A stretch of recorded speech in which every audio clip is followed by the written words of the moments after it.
नमस्कार विद्यार्थी मित्रांनो, आज आपण 8वीच्या विज्ञानाचा 8वा धडा सुरू करणार आहोत आणि तो म्हणजे प्रदूषण। आता रोजच्या रोज जीवनामध्ये आपण खूप सारं प्रदूषण आजूबाजूला होताना पाहतो। ओके, म्हणजेच काय की नॉर्मली जसं की यामध्ये औद्योगिक प्रदूषण असेल, ओके, त्यामध्ये मोठमोठाले जे काही प्लांट असतात किंवा मोठमोठ्या कंपन्या असतात त्यांच्यामधलं जे काही सांडपाणी असतं, ओके, आता हे जे सांडपाणी आहे, सांडपाणी कशामध्ये सोडलं जाते? एक मोठ्या नदी नाले याच्यामध्ये सोडलं जातं। परत नंतर आपण ज्या काही गाड्या वगैरे वापरतो त्याच्यामधून जे काही पेट्रोल डिझेल आपण ते इंधन वापरतो त्याच्यामधून बाहेर पडणारा धूर असेल किंवा मोठमोठ्या कंपन्यांमधून बाहेर पडणारा धूर असेल, ओके, आता या सगळ्यांमधून काय होते? पर्यावरणामध्ये प्रदूषण होत असते। ओके, म्हणजेच त्या ठिकाणी म्हणजेच काय की पर्यावरणामध्ये जे काही सुरळीत सगळ्या गोष्टी चालल्यात, ओके, त्यांच्यामध्ये काय येतात? अडथळा येतात। कारण की नॉर्मली आता या ठिकाणी जर बघितलं तर कार्बन डायऑक्साईडचं प्रमाण जास्त प्रमाणामध्ये काय होतं? पर्यावरणामध्ये वाढतंय आणि त्यामुळे त्या ठिकाणी जे काही सजीव अस्तित्वात आहेत त्या सजीवांना म्हणजेच काय की श्वास घेण्यासाठी असेल किंवा नॉर्मली आता जे काही पाणी जे काही ह्याच्यामध्ये सोडलं जाते नदी नाल्यांमध्ये, कंपन्यांमधून किंवा कारखान्यांमधून, तर त्यामुळे त्या ठिकाणी पाणी प्रदूषित होतंय। त्यामुळे त्या ठिकाणी त्याच्यामधले असलेले सजीव म्हणजे काय की त्यांच्यावरती परिणाम होतो किंवा नॉर्मली ज्यावेळेस हवा प्रदूषण होते त्यावेळेस त्या ठिकाणी हवेमध्ये असणारे जीवजंतू त्यांच्यावरती त्यांचा परिणाम होतो। ह्या सगळ्या गोष्टी म्हणजेच काय की नॉर्मली त्याला काय म्हणतो आपण? प्रदूषण असं म्हणतो। मग आता सगळ्या गोष्टी आपल्याला काय करायच्या त्या धड्यामध्ये बघायच्या आहेत। ओके, मग बघा, आता माणसाच्या निसर्गातील हस्तक्षेपामुळे पृथ्वीवर अनेक समस्या निर्माण झाल्या आहेत आणि औद्योगिकरण, परत नंतर वाढती लोकसंख्या, परत नंतर खाणकाम, वाहतूक, कीटकनाशकांचा आणि खतांचा वाढता वापर, म्हणजेच काय की आपल्या शेतामध्ये जास्त प्रमाणामध्ये आपण कीटकनाशकं वापरतो, खतं वापरतो, त्यामुळे त्या ठिकाणी म्हणजेच काय की जे काही जमीन आहे किंवा माती आहे मातीचं प्रदूषण व्हायला लागलंय। ओके, पृथ्वीवर प्रदूषण वाढलंय आणि या प्रदूषणाचे परिणाम माणसावर सुद्धा होऊ लागले। म्हणजेच काय की नॉर्मली ज्यावेळेस आता माती प्रदूषित झाली म्हणजेच आपलं जे काही अन्नधान्य ते कुठून येणार आहे? मातीतून येणार आहे। म्हणजे ते कशामध्ये मिक्स होणार आहे? त्या ठिकाणी आपल्या अन्नधान्यांमध्ये मिक्स होणार आहे आणि ते आपण खाल्ल्यानंतर म्हणजेच काय की आपल्याला पण त्याच्यापासून म्हणजेच काय की रोगराई पसरणार आहे किंवा आपल्या शरीरावरती त्याचा परिणाम होणार आहे। ओके, मग आता प्रदूषण म्हणतात कशाला? ओके, बघा, आता प्रदूषण नैसर्गिक पर्यावरणाचे परिसंस्थेला हानिकारक असे दूषितीकरण म्हणजेच त्याला काय म्हणतो आपण? प्रदूषण होय। म्हणजेच काय की नैसर्गिक जे काय पर्यावरण आहे परिसंस्थेला हानिकारक जे काय दूषितीकरण होणार आहे म्हणजेच काय की नॉर्मली पर्यावरण दूषित करण्याचं काम जी गोष्ट करणार आहे किंवा ज्याच्यामुळे पर्यावरण दूषित होणार आहे त्याला काय म्हणतो आपण? प्रदूषण असं म्हणतो। ओके, त्याला बरोबर अंडरलाईन करून ठेवा, त्याला काय म्हणतो आपण? प्रदूषण असं म्हणतो। ओके, मग आता हे जे प्रदूषण आहे हे प्रदूषण करण्याचं काम कोण करते? प्रदूषके करतात। त्यालाच काय म्हणतो आपण? पोल्युटंट्स असं म्हणतो। काय म्हणतो त्याला आपण? पोल्युटंट्स असं म्हणतो। ओके, मग आता या ठिकाणी जर विचार केला तर आता इथे पृथ्वी दिली बघा, मग आता पृथ्वीचा एक संदेश इथे लिहिलाय, माझ्या लेकरांनो मला वाचवा। आता या ठिकाणी जर बघितलं थोडंसं आपण लेफ्ट हँड साईडला जर आपल्या बघितलंय म्हणजेच काय की इथं काय की एक हिरवळ दिसते, परत नंतर या ठिकाणी इंद्रधनुष्य दिसतंय, खाली झाडं दिसत आहेत, सर्व वातावरण एकदम छान प्रकारे दिसतं। पण या साईडला जर बघितलं म्हणजेच काय की पूर्णपणे इथं औद्योगिकरण झालेलं आहे, त्याच्यामधून म्हणजेच काय की खूप मोठा धूर बाहेर पडत आहे, त्यामुळे त्या ठिकाणी त्याचं प्रदूषण झालेलं आहे। ओके, परत नंतर त्या ठिकाणी पक्षी वगैरे पाहायला भेटत नाही जसे की या ठिकाणी पक्षी पाहायला भेटतात। ओके, म्हणजेच काय की नॉर्मली म्हणजेच काय की पृथ्वी आपल्याला म्हणते की माझ्या लेकरांना मला वाचवा। मग आता हे नॉर्मली प्रदूषण करणारे कोण आहे? त्या ठिकाणी प्रदूषके आहे, तर त्यालाच काय म्हणतो आपण? पोल्युटंट्स असं म्हणतो।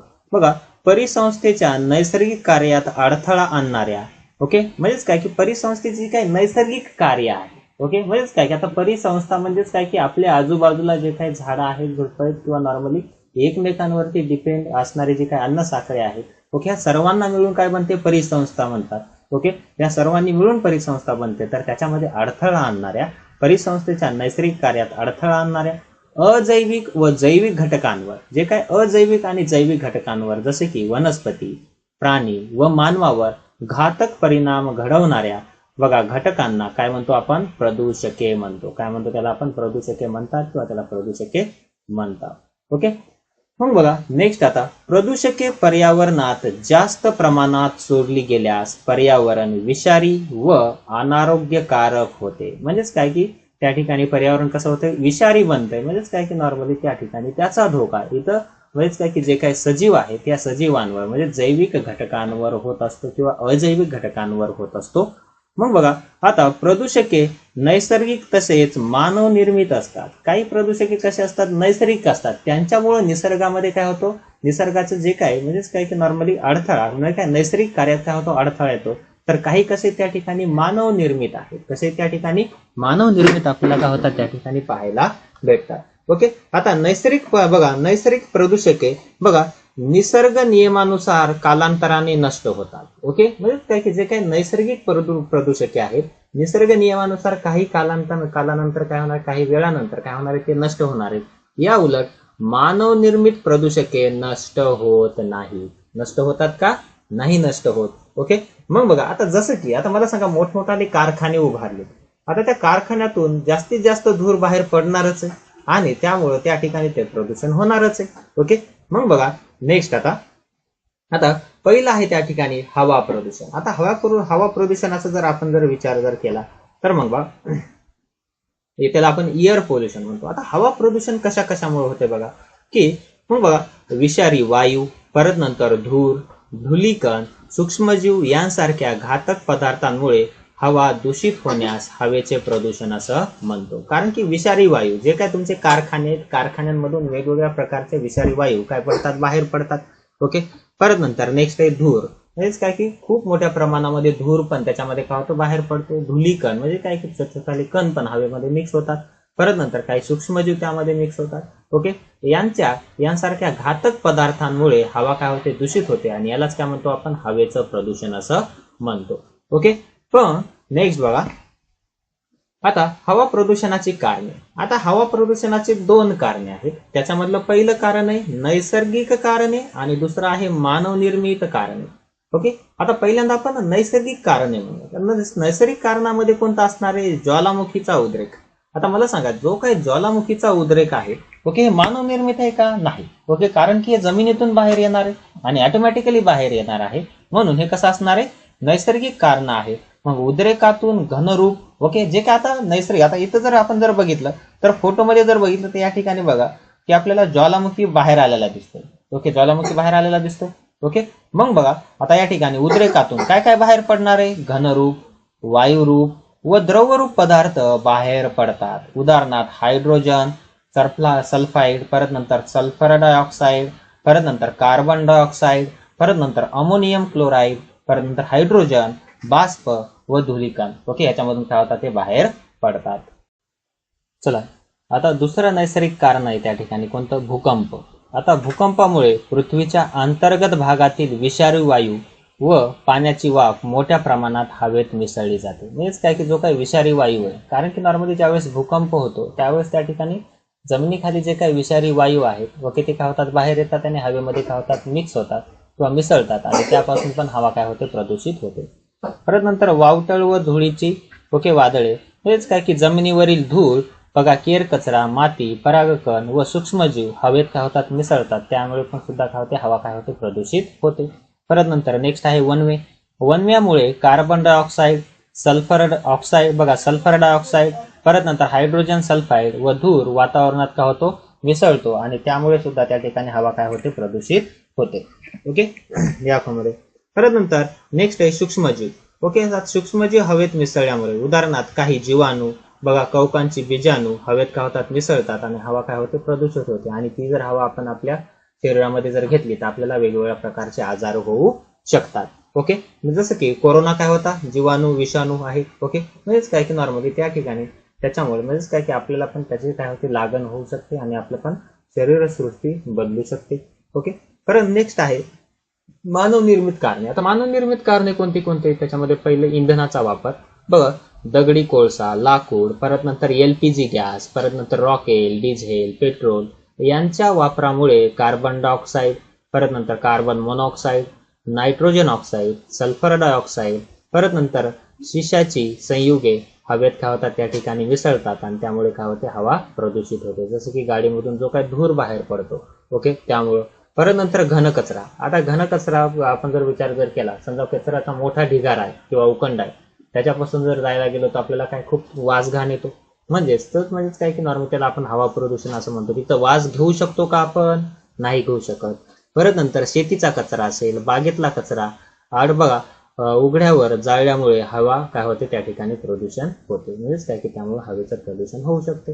परत नेक्स्ट आहे औद्योगिकरण. आता औद्योगिकरण कशाला म्हणतात बघा, आता विविध कारखान्यांतून प्रचंड प्रमाणात धूर बाहेर पडतो. म्हणजेच काय की खूप सारा धूर काय होतो त्यामध्ये बाहेर पडतो.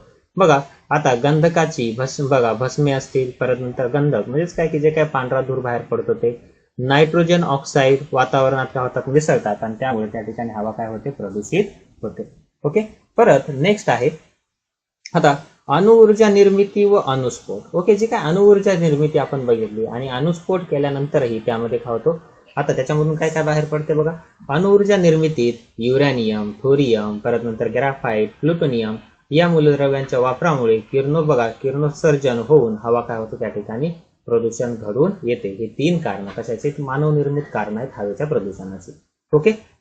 मग नेक्स्ट आहे बघा, आता थोडं इतिहासात डोकावताना मग बघा लंडनमध्ये हवा प्रदूषणामुळे 5 ते 9 डिसेंबर 1952 या कालावधीत दाट धुके काय होते पडते. म्हणजे जे काय लंडन शहर आहे, लंडन शहरामध्ये बघा 5 ते 9 डिसेंबर किती 5 ते 9 डिसेंबर 1952 या कालावधीत दाट धुके काय होते पडले. म्हणजेच काय की नॉर्मली 1952 भरले. त्यात दगडी कोळसा ज्वलनातून ओके बाहेर पडणारा धूर मिसळला आणि या धुरक्याची छाया 5 दिवस राहिली. किती दिवस राहिली त्या ठिकाणी? 5 दिवस राहिली. आणि लंडन शहरात 3 ते 7 डिसेंबर किती 3 ते 7 डिसेंबर 1962 या कालावधीत अशीच छाया होती. आणि सगळं कशामुळे झालं त्या ठिकाणी? म्हणजेच काय की नॉर्मली जे काय हवा प्रदूषण आहे ते हवा प्रदूषणामुळे सगळं काय झालं घडून आलं होतं. परत नंतर बघा इसवी सन 1948 साली पीटर्सबर्ग ओके पिट्सबर्ग शहरावर धूर व धुराची काजळी यांमुळे दिवसाही रात्रच झाली. म्हणजेच काय की दिवस होता तरी पण त्या ठिकाणी काय झाली रात्र झाली. आणि यावेळी या शहराला काळे शहर म्हणून ओळखले गेले. कोणतं? पिट्सबर्ग. ओके, त्याला बरोबर काय करा अंडरलाईन करून ठेवा. आणि घटना कधीची आहे? 1948 ची आहे. परत नंतर नेक्स्ट बघा आता हवेचे प्रदूषक कोणते कोणते, त्यांचे स्रोत काय काय आहेत आणि त्यांचा होणारा परिणाम काय काय. ओके, आता हे बरोबर आपल्याला लक्षात असलं पाहिजे. जो काय आता हवेचं प्रदूषक पहिले त्या ठिकाणी सल्फर डायऑक्साईड. ओके, आता सल्फर डायऑक्साईड आता ते कशामधून बाहेर पडते? कारखाने जे काय मोठमोठाले कारखाने असतात. कशाचे कारखाने? बघा ज्या ठिकाणी कोळसा व खनिज तेल इंधनाचा वापर होतो अशा कारखान्यांमधून काय होते सल्फर डायऑक्साईड बाहेर पडते. आणि याचा परिणाम माणसावर काय होतो किंवा जी काय सजीव सृष्टी आहे त्याच्यावरती काय होतो? डोळ्यांचा दाह. म्हणजेच काय की डोळ्यांना दिसेनासं होते. परत नंतर नेक्स्ट आहे बघा श्वसन मार्गाचा दाह. म्हणजेच काय की आपण श्वासोच्छ्वास करू शकत नाही, बरोबर श्वास घेऊ शकत नाही. अतिरिक्त कफ निर्मिती. म्हणजेच काय की आपल्या घशामध्ये म्हणजेच काय की आपल्या ह्याच्यामध्ये काय होतो कफ निर्माण होतो. खोकला, दम लागणे म्हणजेच काय की ह्या सगळ्या गोष्टी त्याच्यामुळं होतात. ओके, नेक्स्ट आहे कार्बन मोनॉक्साईड. ओके, त्याला आपण CO असं म्हणतो. आता कार्बन मोनॉक्साईडचा जर विचार केला, आता हे स्रोत कशाचे आहेत? वाहन आणि कारखान्यांचा धूर. जे काय वाहनामधून धूर बाहेर पडतो ओके आणि कारखान्यांमधून धूर बाहेर पडतो त्याच्यामधून काय पडत असतो? कार्बन मोनॉक्साईड पडतो. आणि त्याच्यामुळे काय होते त्या ठिकाणी रक्ताच्या ऑक्सिजन क्षारण क्षमतेत काय होते? घट होते. म्हणजेच काय की जास्त प्रमाणामध्ये आपल्या रक्तामध्ये ऑक्सिजन मिक्स होऊ शकत नाही. ओके, ते कशामुळे होते? कार्बन मोनॉक्साईडमुळे होते. ओके, जास्त प्रदूषण जर आपल्या जे बॉडीमध्ये गेल्यानंतर. परत नंतर नायट्रोजनची ऑक्साईड आहे. मग बघा स्रोत कोणते कोणते? वाहनांचा धूर, त्याच्यामुळे काय होते? फुफ्फुसे व श्वसन मार्गाचा दाह होतो. म्हणजेच काय की फुफ्फुसे खराब होतात आणि श्वसन मार्गाचा दाह होतो. परत नंतर हवेत मिसळलेले कणरूप पदार्थ जसे की उद्योग व वाहनांचा धूर. म्हणजेच काय की त्यामुळे श्वसन रोग आपल्याला पाहायला भेटतो. जे काय धूळ आहे ओके, आता स्रोत कोणतं आहे? उद्योग व वाहनांचा धूर. म्हणजेच काय आम्ही परत नंतर त्या ठिकाणी सिलिकॉसिस व्याधी. आता हे बरोबर काय करायचं लक्षात ठेवायचं. कशामुळे होते? धुळीमुळे होते सिलिकॉसिस व्याधी. ओके, या फॉर्ममध्ये. परत नंतर कीडनाशके. ओके, जे काय स्रोत आहेत कीडनाशकांची निर्मिती आणि वापर जे काय आपण शेतामध्ये वापरतो. ओके, म्हणजेच काय आता या ठिकाणी परिणाम काय काय होतात त्याचे? मनोदौर्बल्य किंवा बघा दीर्घ शोषणामुळे काय होतं त्या ठिकाणी मृत्यू होतो, म्हणजेच काय की शोषण न घेतलं, म्हणजेच काय की श्वासोच्छ्वास बरोबर घेता येत नसल्यामुळे त्या ठिकाणी मृत्यू सुद्धा होऊ शकतो. आणि जे काय मिथेन गॅस CH4, ओके, कारखान्यातून होणारी वायू गळती, ओके, त्याच्यामधून त्याचा स्रोत आहे, म्हणजे काय की तिथून बाहेर पडते आणि ह्याच्यामुळे काय होऊ शकते, विषबाधा होऊ शकते, त्वचेचा कर्करोग होऊ शकतो, दमा होऊ शकतो आणि श्वसन संस्थेचे त्या ठिकाणी विकार पण त्या ठिकाणी होऊ शकतात. ओके, म्हणून हे काय झाले, हवेचे प्रदूषक आहे, ते कुठून निघतात, म्हणजे त्यांचा स्रोत आणि त्यांचा काय परिणाम होतो, या सगळ्या गोष्टी काय केल्या याच्यामध्ये आपण बघितलेल्या आहेत. ओके, चला नेक्स्ट बघा. आता माहिती आहे का तुम्हाला, आता 2 डिसेंबर 1984 रोजी, ओके, बघा 84च्या रात्री भोपाळमध्ये आतापर्यंतची सर्वात भयानक औद्योगिक दुर्घटना घडली. कधी, ह्याला बरोबर अंडरलाईन करून ठेवा. ओके, 2 डिसेंबर 1984, ओके, 2 डिसेंबर 1984 तेथे बघा, तेथे अपघातातून ओके घडलेल्या वायू गळतीमुळे 8,000 लोक प्राणाला मुकले, म्हणजे काय की 8,000 लोक काय झाले त्या ठिकाणी मृत्युमुखी पडले. आणि त्या ठिकाणी भोपाळ गॅस दुर्घटनेबद्दल अधिक माहिती मिळवा आणि त्या आधारे पुढील मुद्द्यांच्या आधारे काय करा, चर्चा करा. आता दुर्घटनेचे स्वरूप काय होते, त्याचं कारण काय होतं, परत नंतर त्या ठिकाणी नंतरचे परिणाम काय झाले आणि प्रतिबंधात्मक उपाय त्यानंतर काय काय करण्यात आले. ओके, ह्या सगळ्या गोष्टी. ओके, आता घरी गेल्यानंतर एकदा तुम्ही भोपाळ गॅस दुर्घटना फक्त एवढं युट्यूबवरती काय करा, सर्च करा, तुम्हाला खूप सारे व्हिडिओज त्याच्यावरती पाहायला भेटतात. ओके, आता ही घटना कधी घडलेली, भोपाळ गॅस दुर्घटना 2 डिसेंबर 1984 ला ही घटना काय झाली, घडलेली आहे. ओके, मग बघा आता नेक्स्ट, हवा प्रदूषणाचा वनस्पती व प्राणी यांच्यावर होणारा परिणाम.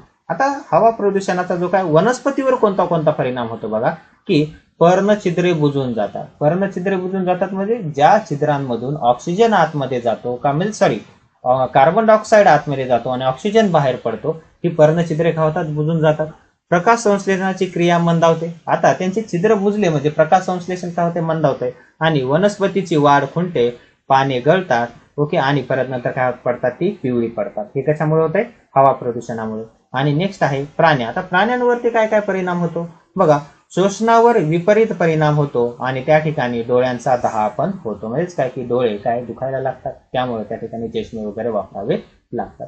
ओके, या मध्ये परत नंतर नेक्स्ट आहे हवा प्रदूषणाचा वातावरणावर होणारा परिणाम. आता जे काय हवा प्रदूषण आहे, आता आपण काय बघितलं, आता कोणाकोणावर होणारे परिणाम बघितले आपण, वनस्पती आणि प्राणी यांच्यावरती काय परिणाम होतात हे 2 बघितलं. आता ह्या हवा प्रदूषणाचा वातावरणावर काय परिणाम होतो, ओके, हे थोडस आपण त्या ठिकाणी बघूया. मग आता यामध्ये ओझोन थराचा ऱ्हास. आता जे काय ओझोन थर आहे, ओके, बघा ओझोन थराचा काय होतो, त्या ठिकाणी ऱ्हास होतो किंवा नाश होतो. बघा आपण पूर्वी अभ्यासले आहे की वातावरणाच्या स्थितांबर या थराच्या खालच्या भागात, ओके, स्थितांबराच्या खालच्या भागात, त्याला बरोबर अंडरलाईन करून ठेवा की वातावरणाच्या स्थितांबर या थराच्या खालच्या भागात ओझोनचा थर आढळतो आणि सूर्यापासून उत्सर्जित होणाऱ्या अतिनील किरणांपासून, त्याला आपण अल्ट्राव्हायोलेट बी रेज असं म्हणतो. ओके, बघा ओझोन वायूचा थर पृथ्वीवरील सजीव सृष्टीचे काय करतो, संरक्षण करतो, परंतु आता हा ओझोन थराला खालील कारणांमुळे धोका निर्माण झालेला आहे. ओके, म्हणजेच काय की तो ओझोनचा थर नष्ट व्हायला लागलेला आहे. मग आता बघा या ठिकाणी हरितग्रह परिणाम आणि जागतिक तापमान वाढ.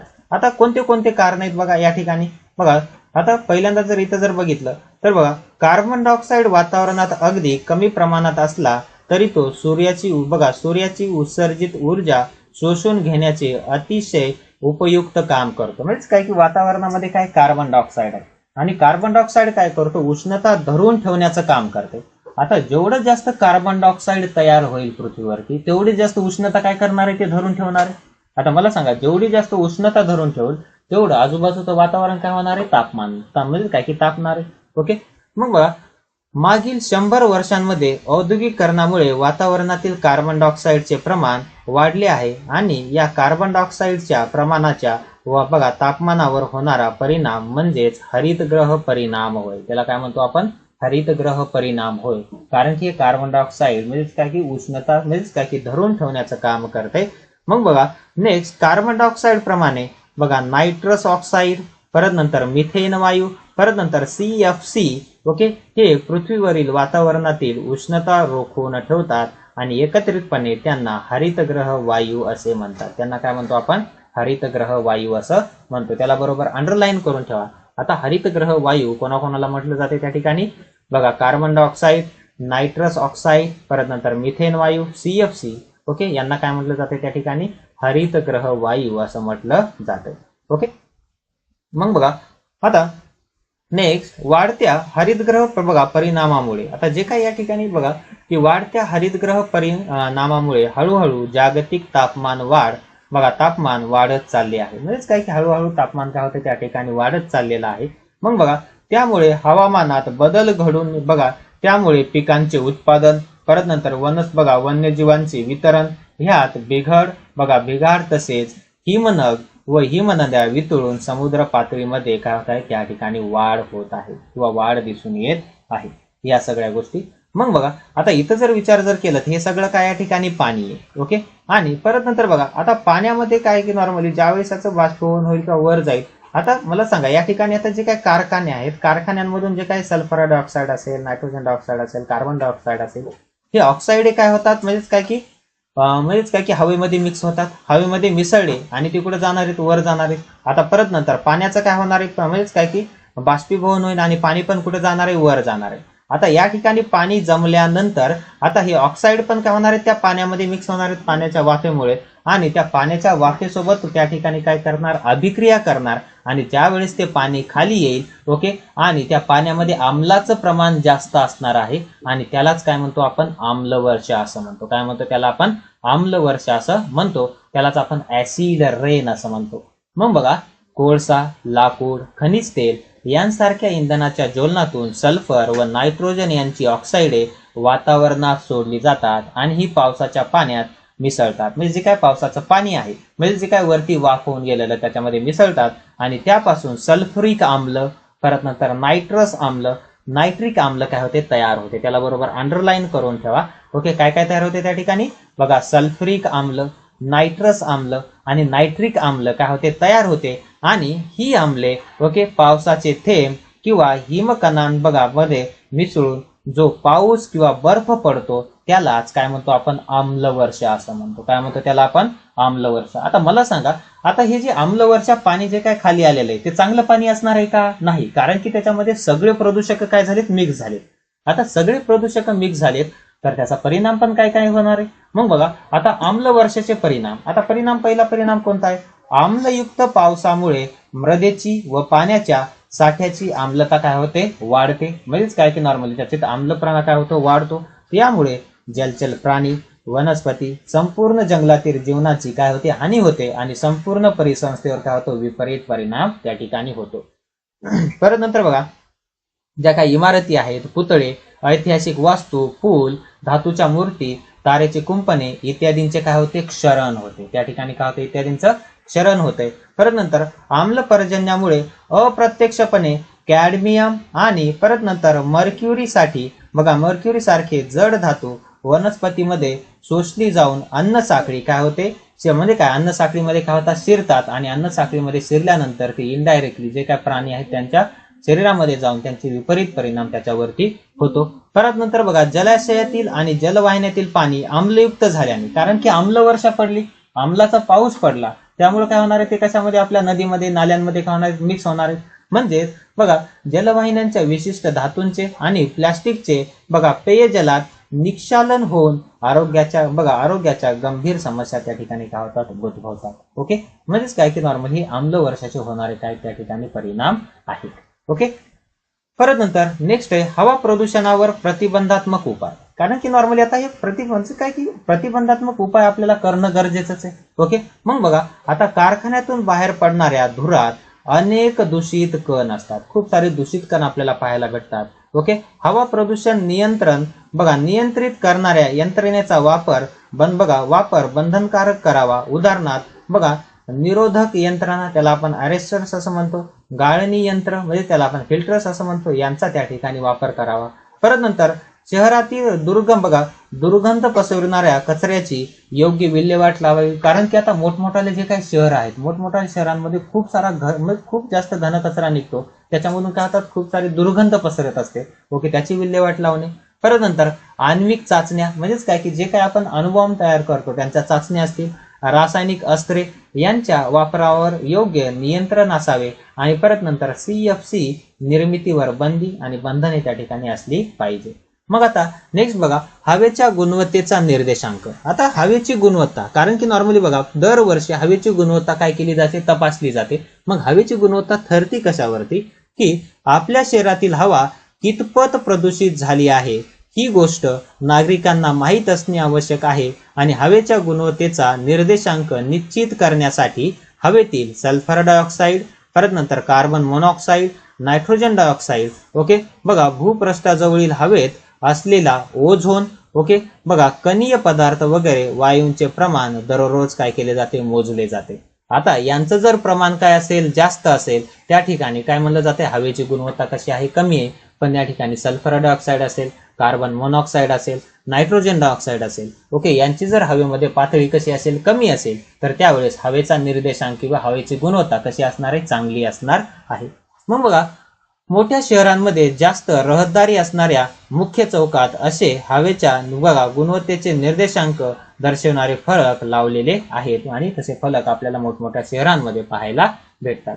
परत नंतर नेक्स्ट बघा, आता माहिती आहे का तुम्हाला, आता सल्फरयुक्त हवा प्रदूषकांचा रंग बघा, रंगकाम, ओके बघा सल्फरयुक्त हवा प्रदूषकाचा रंगकाम, परत नंतर त्या ठिकाणी तेलचित्र, परत नंतर नायलॉन कापड, नंतर सुती कपडे बघा, रेऑन कपडे, परत नंतर कातडी वस्तू व कागद यावर परिणाम होऊन त्यांचा रंगात काय होतं, त्या ठिकाणी बदल होतो. ओके, म्हणजेच काय की सल्फरयुक्त हवा, ओके यांचा परिणाम या सगळ्यांवरती होऊन त्यांच्या रंगामध्ये काय होत असतो, बदल होत असतो. चला नेक्स्ट आहे आता जलप्रदूषण. ओके, त्याच्या अगोदर काय बघितलं आपण त्या ठिकाणी, म्हणजेच काय की हवा प्रदूषण बघितलं, कशामुळे होतंय कशामुळे नाही, परत नंतर आम्लवर्षा बघितली, ह्या सगळ्या गोष्टी काय केल्या त्याच्यामध्ये आपण बघितलेल्या आहेत. ओके, आता बघूयात आपण जलप्रदूषण. मग बघा, नैसर्गिक व बाह्य घटकांच्या मिश्रणाने पाणी जेव्हा अस्वच्छ विषारी होते तेव्हा त्यातील ऑक्सिजन प्रमाण काय होते, घटते. ऑक्सिजनचं जे काय प्रमाण असणार आहे, म्हणजे काय कोणतंही पाणी जर असेल आणि शुद्ध पाणी असेल तर त्याच्यामध्ये ऑक्सिजनचं प्रमाण कसं असते, जास्त असते. ओके, पण ज्यावेळेस त्याच्यामध्ये अस्वच्छ किंवा विषारी, ओके असं काय होतं, त्यामध्ये काय होतं, मिक्स होतात, त्यावेळेस त्या ठिकाणी ऑक्सिजनचं प्रमाण त्याच्यामधलं घटतंय, आणि त्यामुळे सजीवांना अपाय होतो. म्हणजेच काय की नॉर्मली अपाय होतो म्हणजे बाधा होते, आणि साथींच्या रोगांचा फैलाव होतो, तेव्हा जलप्रदूषण झाले असे म्हणतात. ओके, त्यालाच काय म्हणतो आपण, जलप्रदूषण झालं असं म्हणतो आपण. मग गोड्या किंवा समुद्राच्या पाण्यामधील ओके प्रदूषणाचे भौतिक, रासायनिक व जैविक बदलांचा समावेश आहे. म्हणजेच काय की नॉर्मली आता गोड्या किंवा समुद्राच्या पाण्यातील, आता जे काय समुद्राचं पाणी ते कसं असणार आहे, खारं असेल, आणि परत नंतर गोडं पाणी म्हणजे आपले नदी नाले याचे जे काय पाणी असते ते कसं असते, गोड असतं. ओके, मग आता यांच्यामध्ये भौतिक, रासायनिक आणि जैविक बदलांमुळे ओके काय होते, त्या ठिकाणी पाण्याचं प्रदूषण होते. मग बघा आता या ठिकाणी जलप्रदूषके, जसं आपण वरती काय बघितलं होतं, वायू प्रदूषके बघितलं होतं, आता तसंच काय असणार आहे, जलप्रदूषके. मग बघा जैविक जलप्रदूषके, आता जैविक जलप्रदूषके कोणते कोणते असतील, ज्यावेळेस एखाद्या वेळेस जैविक म्हणजेच काय नॉर्मली ते नैसर्गिकरित्या होतात, कोणते कोणते, शैवाल असेल, जीवाणू, विषाणू व परजीवी सजीव यांच्यामुळे पाणी पिण्यायोग्य राहत नाही. यात बघा या जैविक अशुद्धीमुळे रोग काय होतात, पसरतात. म्हणजेच काय की नॉर्मली आता एखाद्या पाण्यामध्ये जर शैवाल झालं तर आपण ते पितो का, नाही पित.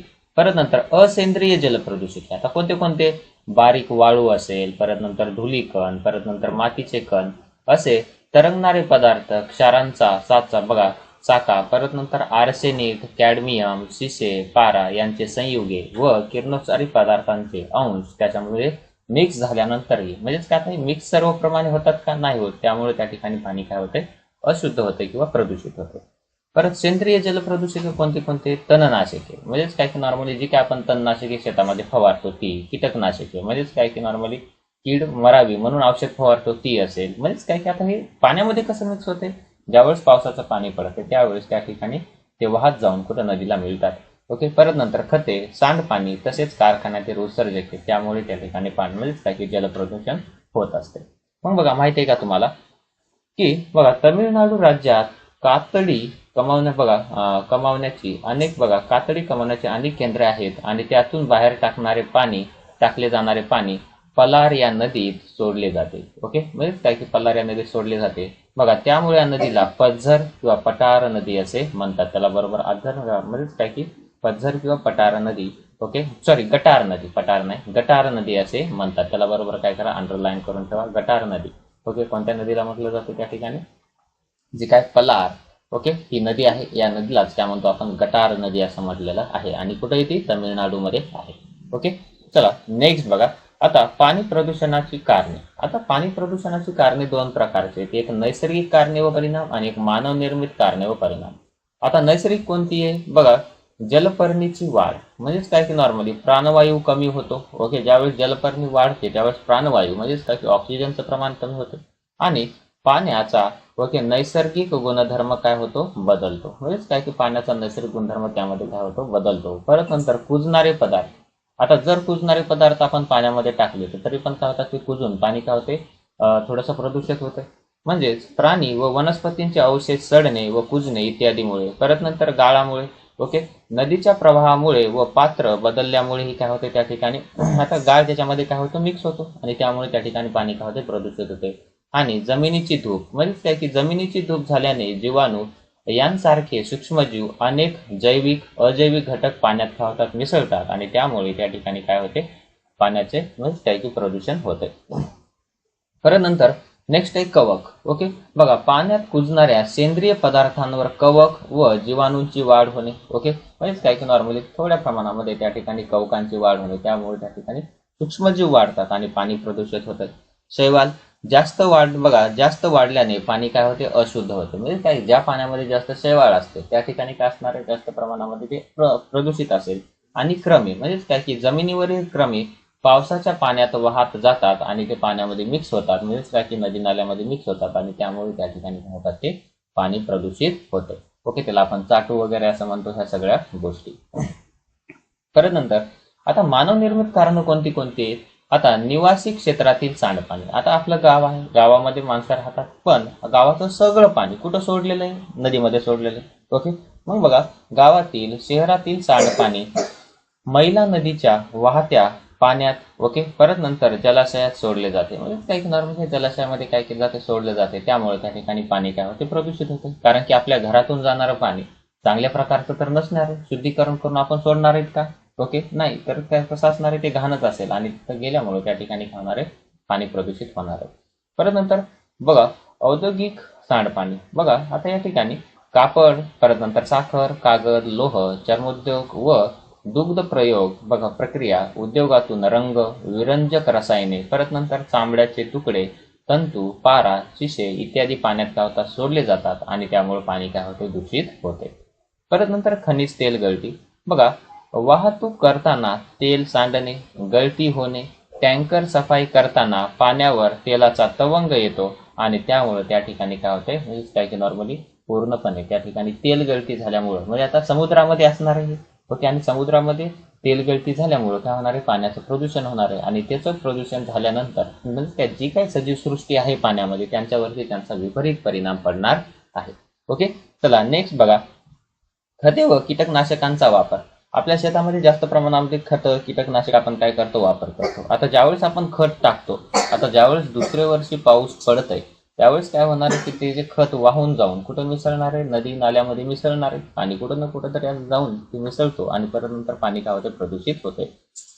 बघा रासायनिक, परत नंतर फॉस्फेट्सयुक्त व नायट्रोजनयुक्त खते वापरणे, फॉस्फेट्सयुक्त व नायट्रोजनयुक्त खते वापरणे, परत नंतर एनड्रीन, परत नंतर क्लोरीन, परत नंतर कार्बोनेटयुक्त कीटकनाशके इत्यादी पाण्याबरोबर वाहत जाऊन प्रवाहात काय होतात, मिळते आणि त्या ठिकाणी काय होते, म्हणजे काय की पाणी प्रदूषित होत आहे. आणि इतर कारणे कोणती कोणती बघा, नदीच्या पाण्यात मलमूत्र विसर्जन करणे, म्हणजेच काय की नॉर्मली जे काय संडासचे टँक वगैरे आहेत त्यांचं पाणी सोडणे, कपडे धुणे, परत नंतर घायपात पाण्यात चढविणे.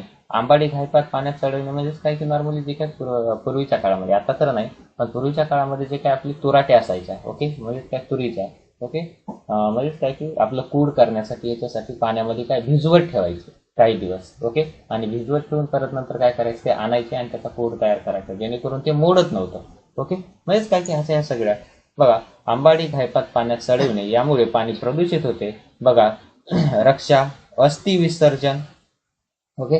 म्हणजे जे काय अस्थि विसर्जन म्हणजे काय की मेलेल्या माणसाची राख असन. निर्माल्य बघा, निर्माल्य पाण्यात टाकणे. ओके. बघा या ठिकाणी औष्णिक विद्युत केंद्रातून सांडपाणी सोडणे. ओके. ह्या कारणाने सुद्धा त्या ठिकाणी पाणी प्रदूषण होते. ओके. परत नंतर नेक्स्ट आता पाणी प्रदूषणाचे परिणाम. आता पाणी तर प्रदूषण झाले. ओके. आता त्याचे परिणाम कोणाकोणावरती पडणार आहेत आणि कशा कशा प्रकारचे परिणाम पडतात बघा, की आता मानवावर होणारे परिणाम. पहिल्यांदा काय होईल, मानवावर होणारे परिणाम. आता मानवावर होणारे परिणाम कोणते कोणते बघा, प्रदूषित पाण्यामुळे अतिसार, बघा कावीळ होणे. अतिसार म्हणजेच काय की हागवण वगैरे लागणे. विषम ज्वर म्हणजेच काय की नॉर्मली त्या ठिकाणी थोडंसं टायफॉइड वगैरे निघणे. त्वचा रोग होणे, पचन संस्थेचे विकार त्या ठिकाणी होतात. आणि हे कोणावरती परिणाम व्हायले, मानवावरती. जसं की यकृत, मूत्रपिंड, परत नंतर मेंदू विकार, हाडांमध्ये विकृती, उच्च रक्तदाब, हे विकार त्या ठिकाणी आपल्याला पाहायला भेटतात. ओके. मग हे कशावरती होतात, मानवावर आपल्याला परिणाम पाहायला भेटतात. म्हणजे आपल्यावरती म्हणजे काय की पाणी प्रदूषणाचा परिणाम होतो. नेक्स्ट आहे परिसंस्थेवर होणारा परिणाम. आता परिसंस्थेवर होणारा परिणाम बघा कोणते कोणते, वनस्पतींची वाढ खुंटणे. ओके. आता ज्यावेळेस म्हणजेच काय की आता पाण्यामध्ये ज्या काही वनस्पती आहेत, ओके, त्यांची वाढ खुंटणे, किंवा नॉर्मली एखाद्या वेळेस आपण काय करतो, ते पाणी दुसऱ्या झाडांना घालतो, त्यावेळेस त्या ठिकाणी होते वनस्पतींची वाढ खुंटणे. वनस्पती प्रजातींचा नाश होतो. परत नंतर पाण्यातील क्षारांचे प्रमाण वाढते. आता क्षारांचे प्रमाण वाढले की पाणी खारट बनते आणि ते काय होते, प्रदूषित होते. पाण्यात विरघळणाऱ्या ऑक्सिजनचे प्रमाण काय होते, घटते. आता पाण्यात विरघळणाऱ्या ऑक्सिजनचं प्रमाण घटल्यानंतर पाण्यामध्ये ज्या काही जे काही प्राणी वनस्पती असतात त्यांना ऑक्सिजनची गरज असते. ओके. त्यावेळेस त्या ठिकाणी त्यांना ऑक्सिजन भरपूर प्रमाणामध्ये मिळत नाही आणि मिळणार नसल्यामुळे त्या ठिकाणी त्यांचा काय होतो, मृत्यू होतो. परत नंतर जलपरिसंस्थेचे संतुलन बिघडते. जलचर मरतात. जे काय पाण्यामध्ये म्हणजेच काही प्राणी राहतात ते मरतात. परत नंतर समुद्र पक्ष्यांवरही त्यांचा काय होतो, परिणाम होता. आता मला सांगा, समुद्रातील म्हणजेच काय की प्राणी जलचर मेले तर जे काय समुद्री पक्षी जे आहेत, म्हणजेच काय की समुद्राच्या प्राण्यांवरती काय असतात ते अवलंबून असतात, ते पण काय होतात त्या ठिकाणी त्यांच्यावरती त्यांचा परिणाम होतो. ओके. परत नंतर नेक्स्ट आहे आता इतर परिणाम कोणते कोणते होतात बघा. या ठिकाणी पाण्याचे नैसर्गिक व भौतिक गुणधर्म बदलतात. परत नंतर पाण्याचा रंग आणि चव बदलते. पाण्यातील उपयुक्त जीवजंतू काय होतात, नष्ट होतात. परत नंतर जमिनीच्या सुपीकतेवर परिणाम होतो. आणि परत नंतर पिकात विषारी तत्व काय होतात, समाविष्ट होतात. आणि त्यामुळे ते आता पिकात विषारी तत्व समाविष्ट झाल्यामुळे आपण ते पीक खाणार आहेत आणि त्याचा परिणाम आपल्यावरती होणार आहे. ओके. बघा या ठिकाणी काय दिलंय, म्हणजे ज्या काय थोड्याशा जे काय माशा वगैरे काय तुम्हाला मेल्यासारखं दिसत आहे, आता कशामुळे होत असेल थोडंसं बघायचं. इथं थोडंसं म्हणजे काय पाणी काय थोडंसं काळसर झालेलं आहे, म्हणजे पाणी कसं झाले, प्रदूषित झालेलं आहे. परत नंतर नेक्स्ट आहे मृदा प्रदूषण. त्यालाच आपण काय म्हणतो, सॉइल पोल्युशन असं म्हणतो. ओके. म्हणजेच काय की पहिल्यांदा आपण काय बघितलं, हवा प्रदूषण, नंतर काय बघितलं, जल प्रदूषण, पाण्याचं प्रदूषण, आणि तिसरं आहे आता मृदा प्रदूषण. ओके. मग बघा आता पृथ्वीवरील जमिनीने ओके व्यापलेल्या एकूण भागांपैकी काही भाग बर्फाच्छादित आहे. बर्फाच्छादित म्हणजेच काय की बर्फाने व्यापलेला आहे.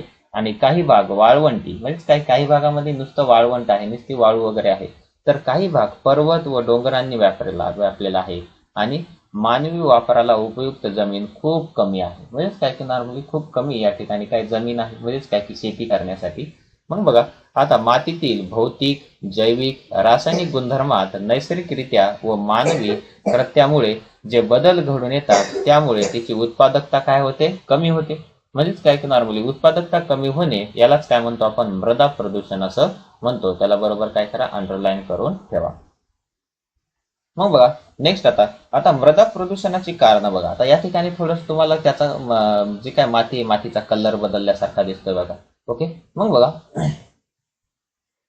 नेक्स्ट आता मृदा प्रदूषणाची कारणे. ओके. थोडंसं इथं काय दिलं बघा, ओला कचरा, सुका कचरा, तसेच घरोघरी शौचालय यावर वर्गमित्रांबरोबर चर्चा करून तुमच्या शब्दात माहिती काय करायची त्या ठिकाणी लिहायची आहे. ओके. बघा आता मृदा प्रदूषणाचे परिणाम. आता हे परिणाम कोणाकोणावरती होणार आहे.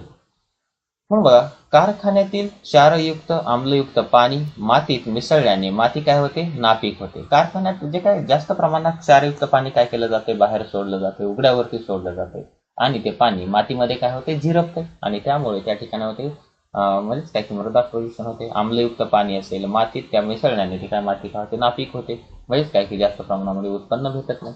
परत नंतर किरणोत्सारी पदार्थ व इतर प्रदूषक मृदेमधून पिके, पाणी व मानव अशा अन्न साखळी साखळीतून प्रवास करतात आणि अन्न साखळीतून प्रवास झाल्यानंतर त्या अन्न साखळीमध्ये हे किरणोत्सारी पदार्थ मिक्स होतात आणि त्याचा परिणाम कोणावरती होतो, माणसावरती होतो किंवा सजीवांवरती होतो.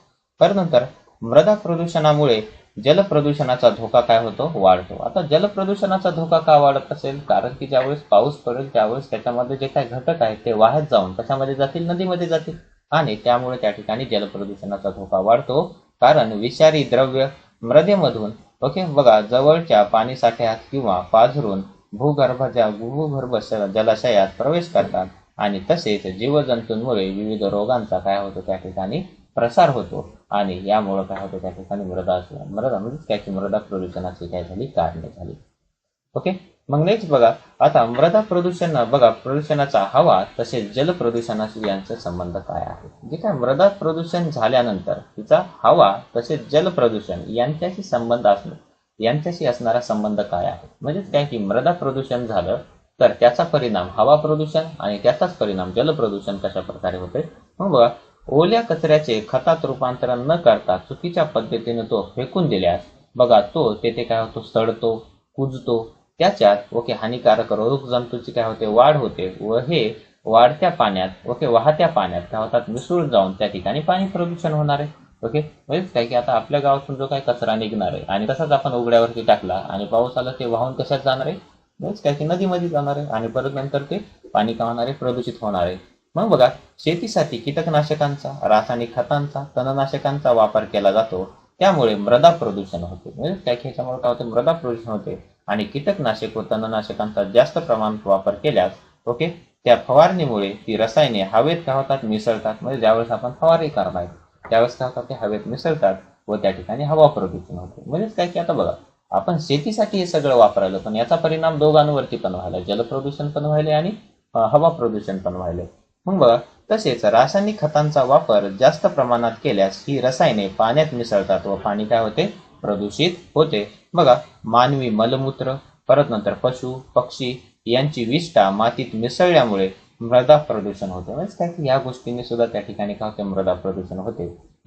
ही घाण तेथेच तशीच राहिल्यास त्यातून वेगवेगळे वायू बाहेर पडतात व दुर्गंधी सुटते आणि हे वायू हवेत मिसळतात व परत वायू प्रदूषण होते.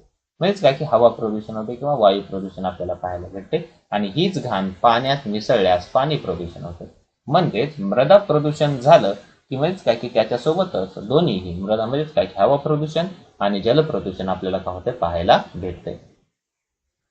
मग आता नेक्स्ट प्रदूषण आणि प्रतिबंध व नियंत्रण. आता जास्त प्रमाणामध्ये प्रदूषण होऊ नये किंवा जे काही कारखाने ते जास्त प्रमाणामध्ये धूर बाहेर सोडू नये म्हणून प्रदूषण नियंत्रण, नियमन व ते रोखण्यासाठी भारत सरकारने काही कायदे केले आहेत आणि प्रदूषण नियंत्रणाशी संबंधित कायदे पुढील प्रमाणे. पहिले जलप्रदूषण प्रतिबंध व नियंत्रण अधिनियम 1974 हा कायदा आहे. परत नंतर हवा प्रदूषण प्रतिबंध व नियंत्रण अधिनियम 1981 हा कायदा आहे आणि पर्यावरण संरक्षण अधिनियम 1986 हा पण त्या ठिकाणी प्रदूषण प्रतिबंध व नियंत्रण हा काय कायदा आहे. कायदे तुम्ही काय करायचे, लक्षात ठेवायचे आहेत. मग जैववैद्यकीय कचरा म्हणजेच काय की आपलं दवाखान्यातील ज्या काही कचरा असते. आता दवाखान्यातील कचरा काय असतो, ज्या काय पट्ट्या असतात, परत नंतर सुया असतात, या सगळ्या गोष्टी. धोकादायक उत्सर्ग, घनकचरा, ध्वनी प्रदूषण नियंत्रण या सर्वांबाबत विविध कायदे व नियम अस्तित्वात आहेत. कारखाने, औद्योगिक वसाहती, महानगरपालिका, जिल्हा परिषदा, परत नंतर पंचायत समित्या, ग्रामपंचायती इत्यादी संस्थांद्वारे वरील प्रदूषण नियंत्रणाशी संबंधित कायदे यांचे पालन त्या ठिकाणी होते आहे की नाही यावर देखरेख ठेवण्याचे काम महाराष्ट्र प्रदूषण नियामक मंडळ व केंद्रीय प्रदूषण नियामक मंडळ या शासकीय संस्थांद्वारे केले जाते. म्हणजेच काय की नॉर्मली हे जे कायदे आहेत हे कायदे बरोबर पाळले जात आहेत की नाही याचं म्हणजेच काय की देखरेख करण्याचं काम कोणाचं आहे या ठिकाणी, महाराष्ट्र प्रदूषण नियामक मंडळ आणि केंद्रीय प्रदूषण नियामक मंडळ या शासकीय संस्थांचे आहे. या ठिकाणी आपला संपूर्ण चॅप्टर काय झालाय, संपलेला आहे. आता भेटूयात नेक्स्ट चॅप्टरमध्ये, तो म्हणजे या ठिकाणी हेच काय की आपत्ती व्यवस्थापन. ओके, चला, थँक्यू सो मच.